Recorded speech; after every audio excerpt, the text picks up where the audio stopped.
नमस्कार, समाचार बुंदेलखंड में आपका स्वागत है। रुख करते हैं झांसी की खबरों पर। यूपी के कैबिनेट मंत्री सूर्य प्रताप शाही झांसी पहुंचे, जहां उन्होंने इशारों में कांग्रेस की तुलना उल्लू से कर दी। साथ ही उन्होंने कहा कि कांग्रेस की हुकूमत में यहां ट्रेन से पानी आता था और ललितपुर के लोग जंगलों के पत्ते खाते थे। बताते चले कि झांसी की रानी लक्ष्मीबाई केंद्रीय कृषि विश्वविद्यालय में क्षेत्रीय किसान मेले का आयोजन हो रहा है, जिसमें शामिल होने के लिए यूपी के कृषि मंत्री सूर्य प्रताप शाही झांसी पहुंचे हैं। उनके साथ झांसी सदर विधायक रवि शर्मा भी थे। उन्होंने पत्रकारों से मुलाकात करते हुए कांग्रेस द्वारा ब्लैक पेपर जारी करने पर हमला बोलते हुए कहा कि कुछ जीव जंतु ऐसे होते हैं जिन्हें दिन में भी दिखाई नहीं देता है। इसी तरह दिन के उजाले में भी कांग्रेस को विकास नजर नहीं आ रहा है। आज योगी और मोदी युग में बुंदेलखंड के अंदर बड़े स्तर से विकास हो रहा है। एक समय था जब कांग्रेस की हुकूमत में यहाँ ट्रेन से पानी आता था और ललितपुर के लोग जंगलों के पत्ते खाते थे। वहीं यूपी में यूसीसी लागू करने के सवाल पर कहा कि इंतजार कीजिए। कृषि मेले में शामिल होने आए कृषि मंत्री ने झांसी पुलिस लाइन में पत्रकारों से मुलाकात करते हुए कहा कि भगवान राम सभी के दिल की धड़कन है और जब राम मंदिर बना तो इसका सभी ने स्वागत किया, फिर चाहे वो मुसलमान हो या फिर हिंदू हो। काल बताते हुए ब्लैक पेपर जारी किया। देखिए, कांग्रेस को जो है वो उजाले में कुछ दिखाई नहीं दे रहा है। आजकल कुछ जीव जंतु इस तरीके के भी हैं जिनको दिन के उजाले में दिखता नहीं।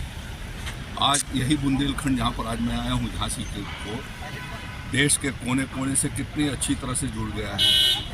दिल्ली जाने के रास्ते जो है वो 8 घंटे 10 घंटे लगते थे, आज घट करके 4 से 5 घंटे हो गए। लखनऊ जाने के का समय कम हो गया। आज यहाँ पर केंद्रीय कृषि विश्वविद्यालय, यह धन्यवाद देना चाहता हूँ प्रधानमंत्री मोदी जी को कि जिन्होंने बुंदेलखंड की समस्याओं के अस्थायी समाधान की दृष्टि से झांसी में एक केंद्रीय कृषि विश्वविद्यालय की स्थापना कराई और वो बहुत अच्छे तरीके से चल रहा है। आज 3 दिवसीय किसान मेला किसानों को उन्नत खेती कैसे कर सकें, विविध प्रकार की खेती कैसे कर सकें और कैसे आमदनी को बढ़ाया जाए, इसके लिए जो कॉमर्शियल क्रॉप हैं उनको उगाने की दृष्टि से एक अच्छा खासा प्रयास करके यहाँ के आर्थिक जीवन को ताकत दी जा रही है।